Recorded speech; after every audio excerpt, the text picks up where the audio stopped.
This Thai journalist and this British journalist are having a huge debate about authoritarianism versus democracy, and how does that impact the welfare or the capitalism of a country. Thinks Thailand should compare itself with Vietnam because Vietnam will overtake us and they have the growth of like 5 or 6% for the next 10 years, while Thailand was projected to grow at like 2%. I would look at the extent to which these countries have built inclusive political institutions. Vietnam is probably much further from having a legitimate inclusive political system than Thailand is. They figured out that if we do this in Vietnam, it's going to work, and it did work. Economically, absolutely. But there's still this question of the transition. You know, what happens in Vietnam when the Communist Party loses its grip on power, which I think it inevitably will do. Yeah, no, this is very interesting because obviously there's a lot of talks about Vietnam surpassing Thailand economically.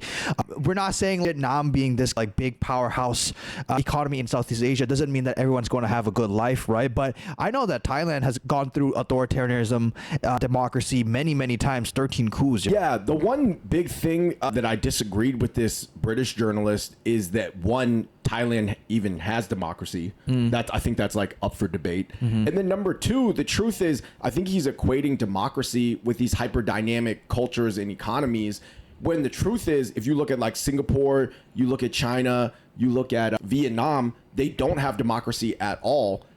Essentially, Singapore is just like one party rule, but they just have the really good fertile grounds for capitalism without democracy. Right. Even the United States is a free market economy, but it's not a full-fledged democracy. Even like Thomas Jefferson didn't believe in fully in democracy, right?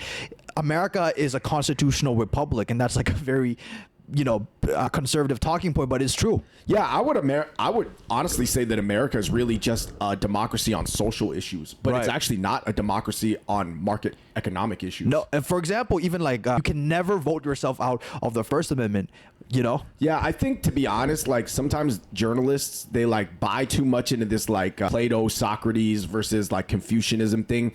The only thing that matters is that a country has the stability to let capitalism flourish, and then also regulate capitalism to some extent while letting it flourish. So regulation of capitalism, you can see examples of, Singapore, even in some Scandinavian countries too, like Denmark doesn't have a sovereign wealth fund.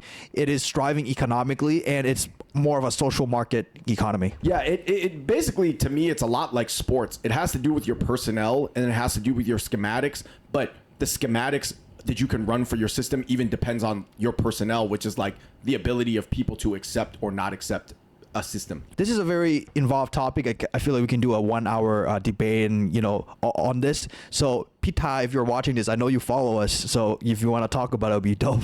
Yeah, long story short, I just think that people gotta think about what works really, rather than like getting tied to the moralism behind certain words.